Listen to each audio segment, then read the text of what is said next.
right, well, if you feel comfortable doing the presentation, Alexis, then you do have permission to share your screen. Okay. In order to get us started, I'll introduce myself again. If you'd like to introduce yourself, and then Peter, as the project supervisor, if you'd like to introduce yourself as well. We have a few too many participants on the call to introduce everyone, but thank you all so much for being here. Again, my name is Laura Lynn. I am the Academics and Partnerships Coordinator for Sustainable Campus, which is the Office of Sustainability at FSU. And it's been my pleasure to coordinate the Sustainability Fellows program for the very first time this spring semester. As you can imagine, there have been many challenges given the events of the past couple of months related to the fellows' work, but truly Alexis and his partner have gone above and beyond to continue to work on their projects. And today we'll get to all share in the great work that they've completed over the past couple of months. So if you would like to continue on with the introductions. Hi, everyone. I'm Alexis Chavez. I'm currently right now in my last week here at FSU. And just a fun fact, this August, I'm going to go to Nebraska to graduate school. Nice. Congrats. Thank you. Oh, let me mute it. And then Peter, if you'd like to introduce yourself. Sure thing. Hi, everybody. I think I've met the majority of you. Those of you I haven't met, hi.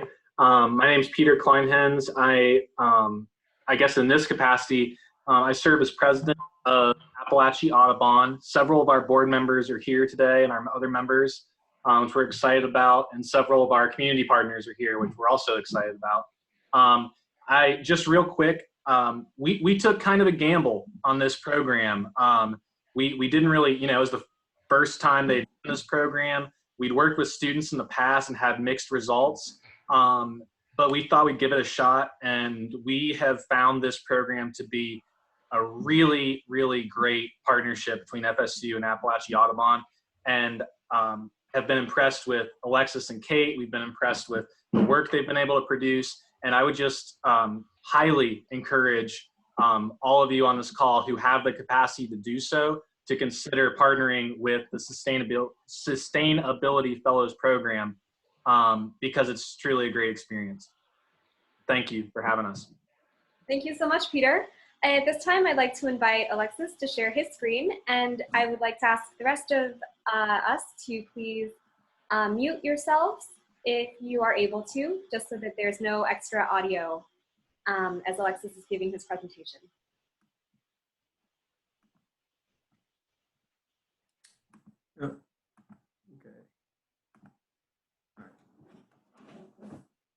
Hi, everyone.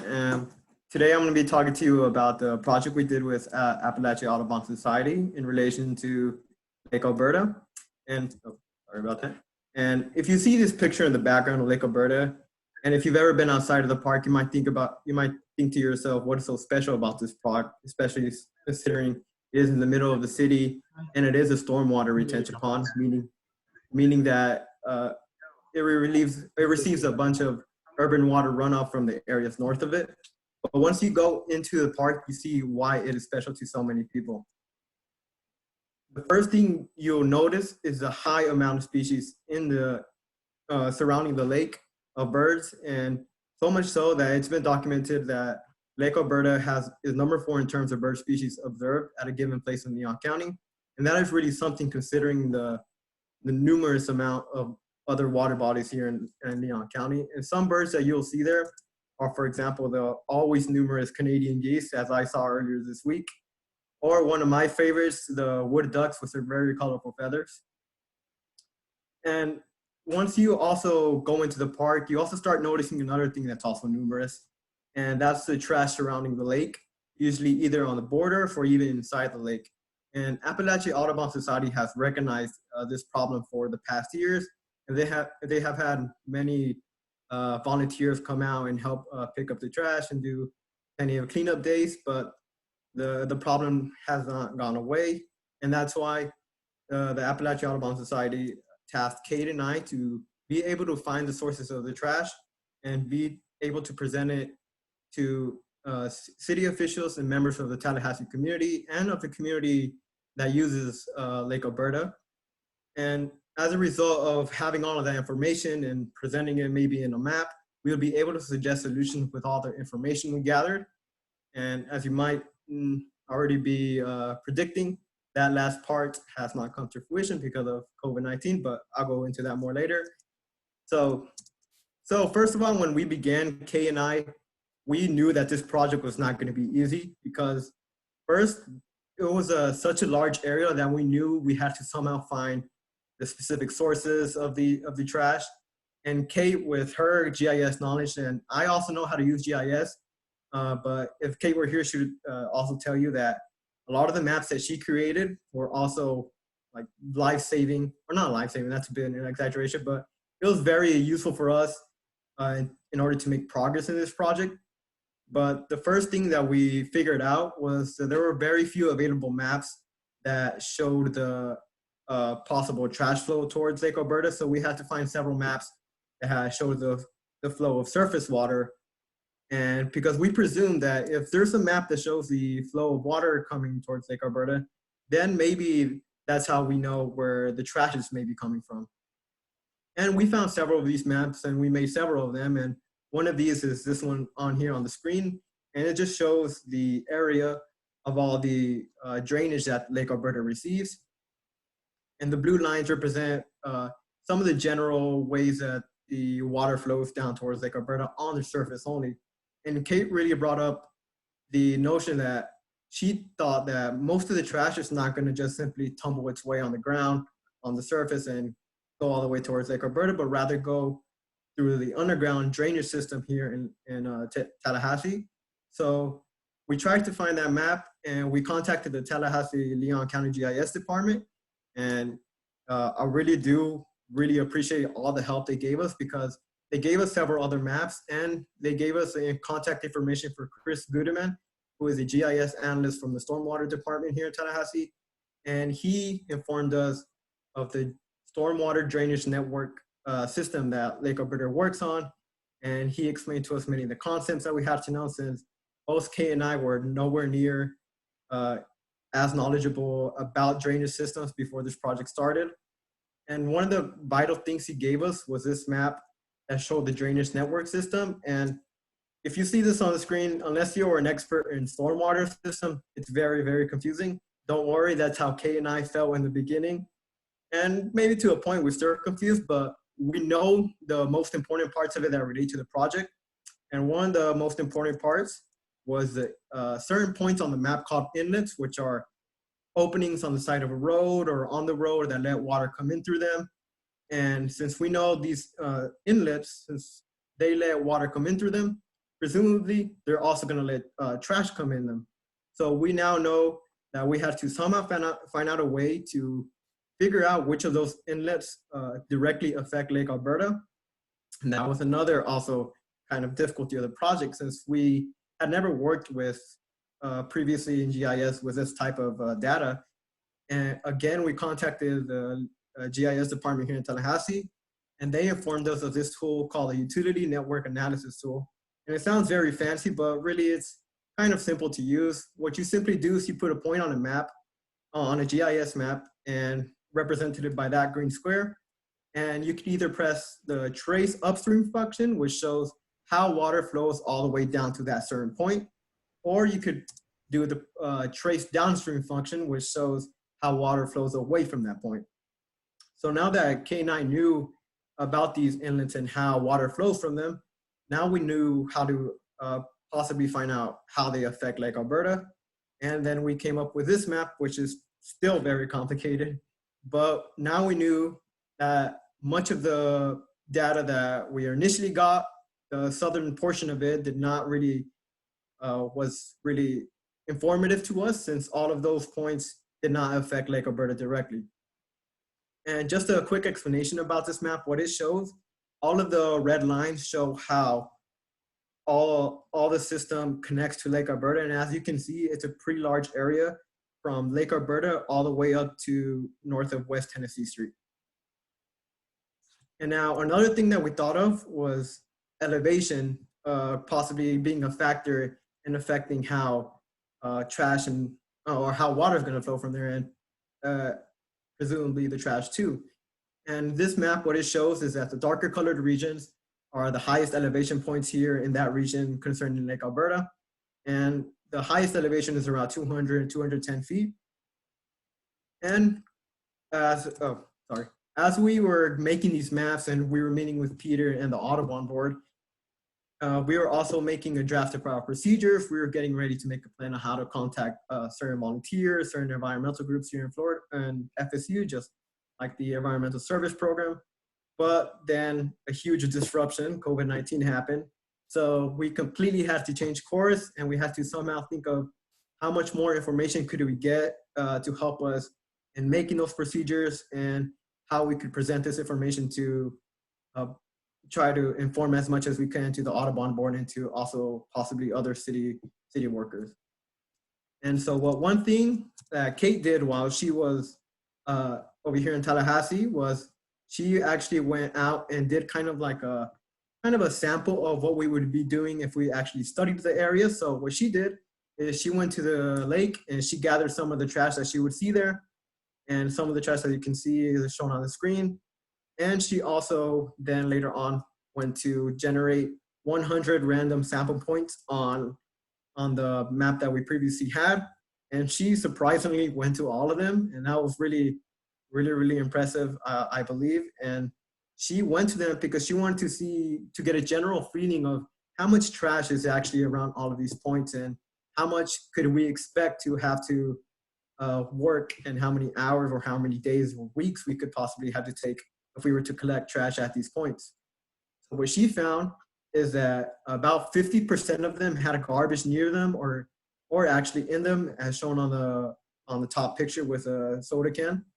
And she also tried to figure out how much sampling area was going to be around those points, because we were having difficulty deciding on how much area the volunteers would gather trash around it, because if it would be a small area, let's say like a circumference of 10 meters or an area of 10 meters, that could possibly be too little and it might not account for the other factors such as wind and rain carrying trash from more farther locations. So what she did is she searched in an area of 20 meters.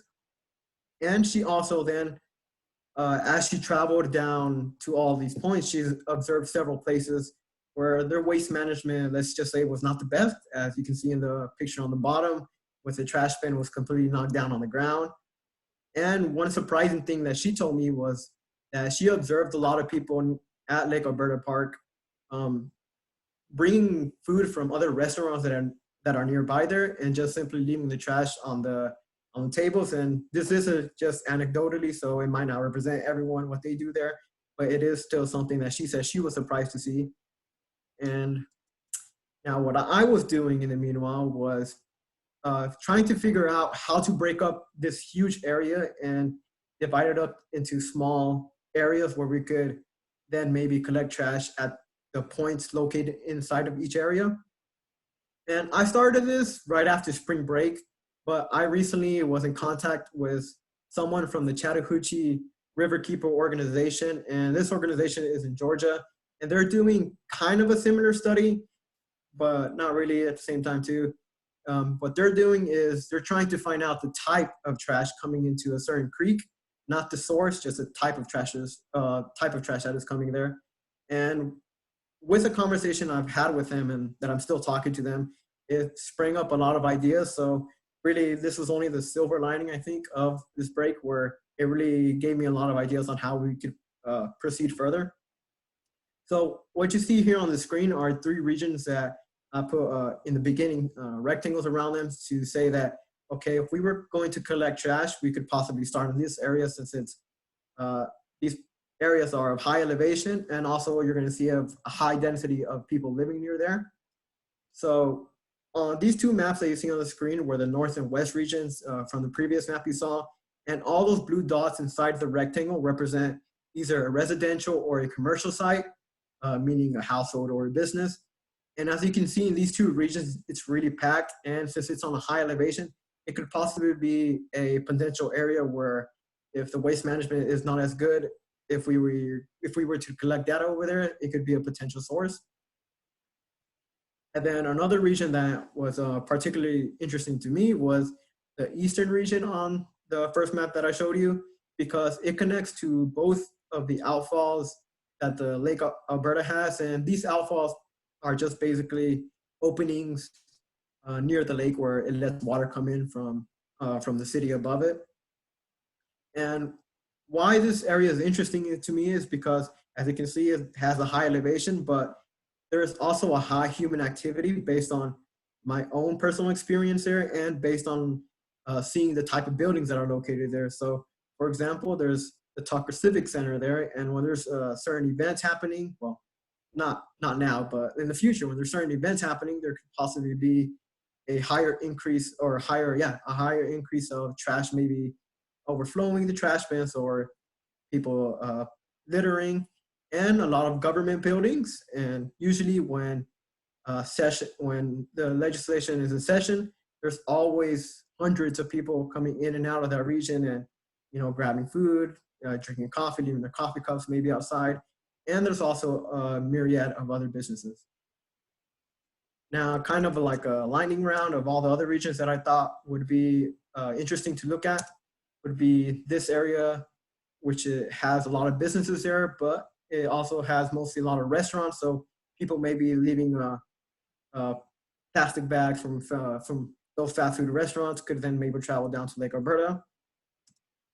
FSU, of course, but although based on how the waste management is done here at FSU, it still might not be as much of a contributor to the flow of trash, but it would still be interesting to look at because of the high number of people coming in and out of there.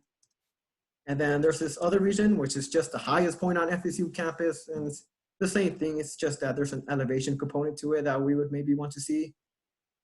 And then this area between West Pensacola Street and West Gain Street, there's a lot of businesses there and a lot of apartment complexes there. And so maybe that area is contributing to the flow of trash toward Lake Elberta.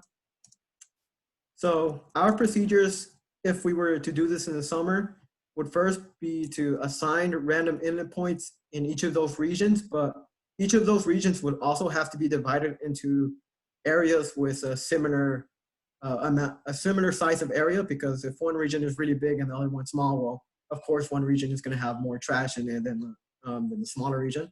So each of them would have to be divided up into equal area, and the inlet points would be randomized. So each of the volunteers or whoever's collecting trash would go to these points, and they would be assigned a letter and a number. So if one region would be assigned letter A, and however number of points you would have, it would be A1 through whatever number. And then the next region would be B1 through however many points it has. And then these maps would be then uploaded to an Avenza app. And I don't know if everyone's familiar with this, but this app, what it allows you to do is to download offline maps so you can use them and then locate a certain feature that you have on the map. And this would let volunteers go to these points and know the exact area that they would have to collect trash around the inlet. And in this picture, the area is 20 meters. And the next step would then be to assess each area before trash is collected at it. And what that means is basically you just note down how many recycling bins are near there, how many trash bins are near there, what type of maybe buildings are near there, is there a factory? And there's many other factors that we would also need to possibly consider in the future once we discuss further these procedures. And then the next step would be to first gather trash at Lake Elberta, preferably after a rainy day. So today would be a perfect day if we were to be doing this, because of the huge storm that was here yesterday. And what we would do when we gather all of that trash is we would first weigh how much was located at there, and we would separate it based on certain categories on a document that I found called the Escaped Trash Assessment Protocol. And it is this document that the EPA created in order to give it to cities if they want to possibly assess the types of trash that are coming into a certain body of water. And each of these categories would be weighed, and a percentage of each category would be calculated, because then we could then say, hey, most of this trash here at Lake Elberta is plastic, or most of it is metal or glass, or whichever categories we decide on. And then the trash would be weighed again in order to calculate the percent of trash lost during the categorization of it, just to give us a rough estimation of, if there's just a lot of it that maybe got blown away or just lost. And then the next part is the trickiest part, because we still don't know, the current situation here in Florida in relation to COVID-19. So there are two methods that we're considering. The first method is where we catalog trash at the same time as we're collecting it. So how that would look like is we have a certain area designated as a site where we're going to collect trash. There would be one group that would go to all the random points and collect trash from it and bring it to like a home base where people would be categorizing it as the trash is coming in. Or the second method is where we would collect all the trash at the random points, and then we would store it somewhere, and then we would categorize it. And then based on whichever of those methods we choose, we would get the percentages, and we would compare the percentages at each site to that of Lake Elberta. So let's say, for example, at Lake Elberta, we find there's five categories that we decide on. Let's say plastic, metal, paper, glass, and other. And each of those categories had 20% of it, and another area had the same percentages. Then that area would be then maybe considered as a potential source of trash. But we would also have to look at the amount of trash at that certain area, since it maybe could have a small amount of trash and another area could have more trash in it. So we would consider that above the other area that had less amount of trash. And of course, I just want to reiterate that all those procedures are dependent on what happens throughout these next weeks on the social restrictions that are in place in Florida. And if this project were to be completed, what Kate and I were seeking, we were talking about it like just yesterday about possibly other projects we could do. So here's a picture of Lake Henrietta, which is another lake right before Lake Munson, which is a priority for the city of Tallahassee. So Lake Munson has been historically a degraded body of water. So Lake Henrietta is also a retention pond, but much bigger than Lake Elberta. And we would love to repeat the project there if that could be possible. And we would want to repeat the project at Lake Elberta, but over a longer time, so we could then maybe take into account the different levels of activity here in Tallahassee throughout the year. So for example, maybe in the summer, there's not as much activity since most students have left Tallahassee. But then in the fall, we would also want to check how much trash is coming from different sites, because the football season is there, and the stadium would presumably be contributing a lot to the flow of trash. And then we would also like to repeat the project at Lake Elberta after solutions have been implemented, so we could see, did these suggested solutions work, or did we not get the correct site, and how should we evaluate our data again? So before I end it, I just want to give thanks to Peter and the Audubon board for believing in Kate and I and really being tasked with this, I know, a very important project to them. Give a thanks to Lauren, since she really kept me sane during the last months and trying to figure out what to do. And thank you to all the city employees who gave us all the data and taught us so much about stormwater systems, which I don't know if I'm going to have to use in the future, but now I know for sure about stormwater system. Thank you. Thank you so much, Alexis.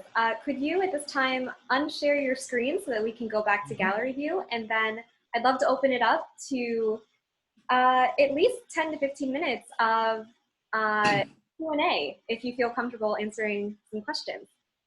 But overall, I am blown away. That was absolutely fantastic. Wow. Just the amount, the progress that you've made and how this can be replicable at other sites.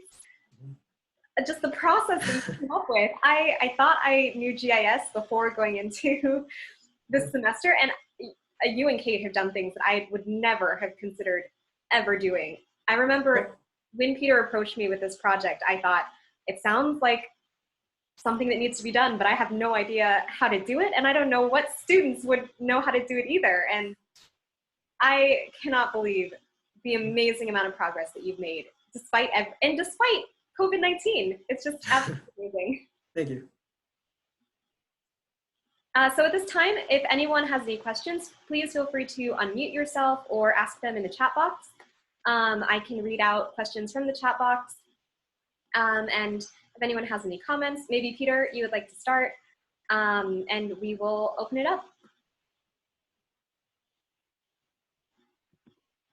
Sure, I'll just quickly echo what Laurelyn said. I'm just blown away by what obviously I've been following along through the last few months, but Alexis, you guys have just done something that blows my mind. We did not expect this level of analysis, and I think I speak for all of us. We're just really impressed with you and Kate's work on this.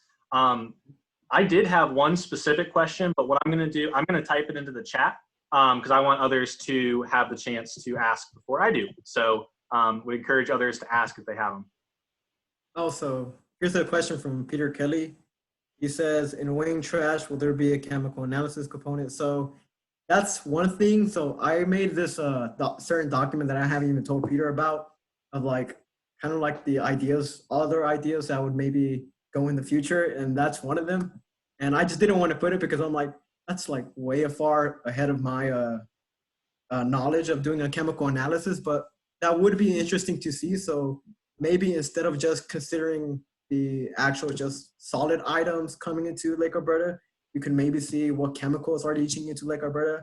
And that's important to notice too, since of all the wildlife that depends in that lake.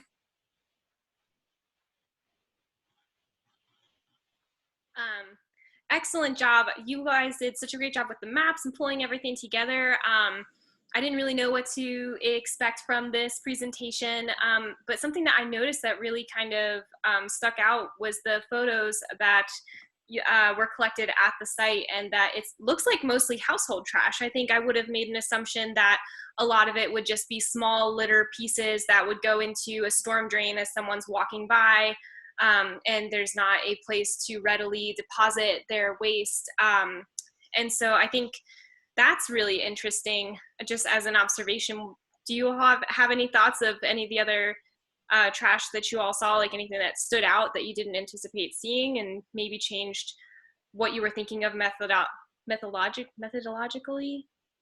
Yeah, so Kate, what she told me when she went to it is that she also thought that there was going to be maybe a higher amount of trash coming from businesses or restaurants, but she said she also noticed, especially near some apartments, where there was a higher amount of trash compared to other places that are more near to Lake Elberta. So, for example, that certain place that I showed between West Pensacola Street and West Gain Street, she said that there were certain times when she would see trash bins that were knocked down on the ground. Yeah. She said that would be that was a surprise to her. Yeah, it makes sense seeing the maps and where the elevation is. It's just not something that I've thought of day to day. And, I've run around Lake Elberta quite frequently. But yeah, it's just a new perspective that I had never considered. Great job. Alexis, how much of your research methodology was original, like that you and Kate came up with all on your own? And how much did you draw from different literature sources to kind of guide the way that you did your research? So I'm not trying to brag here on behind Kate and I, but I would say almost all of it was us, because as I mentioned in one of the beginning slides, we tried to find out other literature. Trust me, we would want to know if there was other literature so we could maybe figure out an idea on how to do this, but there was, as that we know of, there were no other similar studies like this. Yeah, it would be a great way to contribute to the literature yourself, you and Kate, if you ever wanted to turn this into a graduate school project or do something with it in the future, for sure. Because I think this level of detail, this process can be repeated at many different places, not only Tallahassee, but in so many other places. And even to just present maybe a conference paper or some sort of poster that goes into your research method that then could be shared out with the world would be incredibly helpful. Yeah, so I wish Kate was here. She was actually, that was one thing that we were discussing about 2 weeks ago, that if this study, if we're able to collect data, we would kind of treat it as like as a pilot study, so that maybe then other researchers could do it again and recommend us what to do and how to better get a better analysis. Something that I was thinking about as you were talking was how a lot of apartments in Tallahassee don't have access to recycling. And that's a very known issue. And then also, I would be interested to see some of this related to the city's vacant lots. It seems like a lot of this is household trash from near apartments, but a lot of people do illegal dumping near vacant lots in some of the areas around campus. And so is any of this related to that? But no, this was really cool. Thank you. I can see how, so he'd reached out to our project. We mapped the recycling infrastructure on campus, and he reached out to us about our data. So it would be really cool to see those things combined, and how FSU can make sure that we aren't contributing to the trash at Lake Elberta. So thank you. This is really cool. Yeah, so to answer your second question, we've really looked at right now just at the inlets, since we're concentrating on those type of openings that could let trash in. But based on the presentation that you and Jacob gave yesterday, which I still haven't told Peter about, since honestly today has been kind of crazy for me, but so Jacob and Andrea, what they did is that they did several coverage maps of the recycling bins and trash bins on FSU campus, and showed where there's a higher concentration of them. And Kay and I were thinking that maybe if we could combine that data with our data, we could see what actual specific areas of FSU could be maybe more prone to throwing out trash and contributing to that flow of trash. Yeah, and what was your first question again? Sorry. Oh, I think it was more just a comment about there are a lot of ways to, like, are there a lot of vacant lots around some of the inlets that are associated with maybe having a higher, where you suspect there might be contributing more to the trash flow? Because the city is really interested in vacant lots right now, I know. Yeah, so Kay, she just told me she looked at the actual inlets and not at the other vacant lots or something like that, but that'd be definitely something to consider. She's a geography student, I'm a planning student, so that makes sense to me. Thank you. There are a couple questions in the chat box that I wanted to draw your attention to, Alexis. You can choose which one you'd like to answer first. Okay, so let's see. Oh. Okay, I'm gonna answer. Okay, Peter's question is that could something be done about that specific choke point in your slide? Oh, okay, so we haven't noticed that until now as you bring it up. So yeah, that's definitely something you and me could talk about too, because I haven't even considered on doing an analysis of that point. So yeah, that's something I could definitely look up on. And so Donna's question. Oh yeah, so Kay is interested in continuing with the project this summer, as I am too. And really that discussion about continuing it next week, I'm actually going to meet with Peter next week about that, and we're going to talk about the plan for that.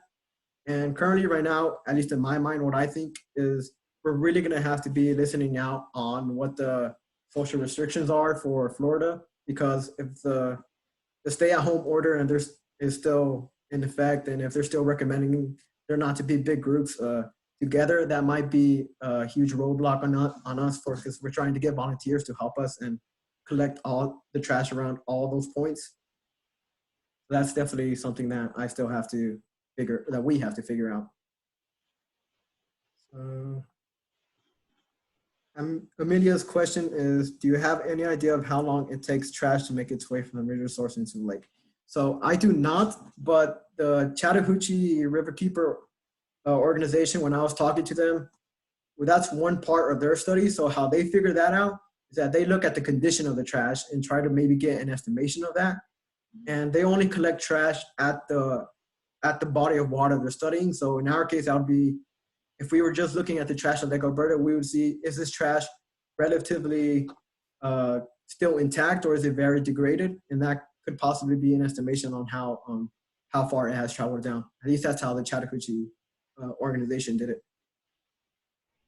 And oh, and the second sentence for Amelia, that's also something I've been wondering about, if the current situation has an impact on the amount of trash coming out. And that's definitely something that I've also written down in the procedures, that we might, if we collect data that might not be representative of a normal year, because there's less activity going on. So we might have to assume that there's going to be less trash coming out. I would assume, though, that even if the amount of trash is lessened, you might still be able to analyze the ratios and have that still be accurate. Oh, yeah, yeah. If there's less trash produced, then I didn't even think about that. Thanks. So as long as the ratios match up, it makes Mhm. sense that, you know, you'd still have accurate data. Well, And I was also, I was also wondering, oh, sorry about that. I was also wondering too about the trash that's located there. Maybe it's been there already before the stay-at-home order was in effect. So maybe that might not be too much of a factor. Alex, this is Peter Gorin. The presentation was excellent. Thank you for doing this for us. One thing about the composition will change depending on events, whether class is in, obviously. Obviously at a football game, you're going to get, right after a football game and then a storm event, you're going to get a lot of different types of trash than you would probably day-to-day classes going on. So I think when you do the collection, both the time of the year and relationship to any events going on campus, will have a great deal of an impact, not only on the amounts, but on the composition, the percentage of different materials.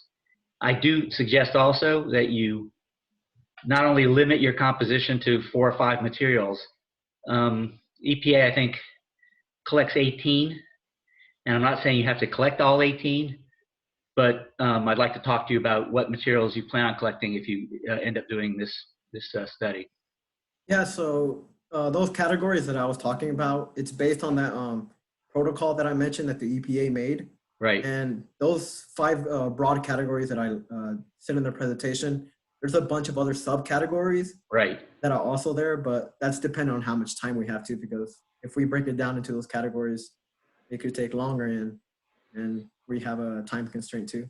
It shouldn't take too much longer. Again, I wouldn't do all 18, but I would definitely want to break down, for example, types of metals and types of plastics. Those 2 I definitely would want to break down. Things like films, you want to count films differently. Films being like wraps, potato chip wraps, differently than PET bottles or HDPE milk jugs. So, and that can give you a good idea of the source of that material. Great. In respect of everyone's time, I think I would limit it to maybe 2 more questions. Let me check one of the questions that's in the group chat. So, oh, never mind. There's no question. Oh, there is. So it says, Others? you extend studies to the county managed lakes. I'd like to have you to explore having you make a similar presentation to a county commission meeting. So if that's something you'd be interested in. That would definitely be something that would be of interest to, I think, us and to most of the people who use the lakes, and maybe stopping the flow of trash. I have for you is, have you and Kate written down your methodology in some sort of document that were you to, I know that you're heading off to grad school and Kate might not be around to complete the project, but do you have your process written down in a way that is easy to understand if you are not now a stormwater expert as you and Kate are? So that this so completed. we have several of those documents, and she has some of them, and I have some of them. So if we were, I think I'm gonna have to contact her and tell her about how to maybe gather all of them and maybe leave them off if we're not able to complete the project. Mm-hmm. But again, just the huge strides that you've made in putting together a process is incredible. So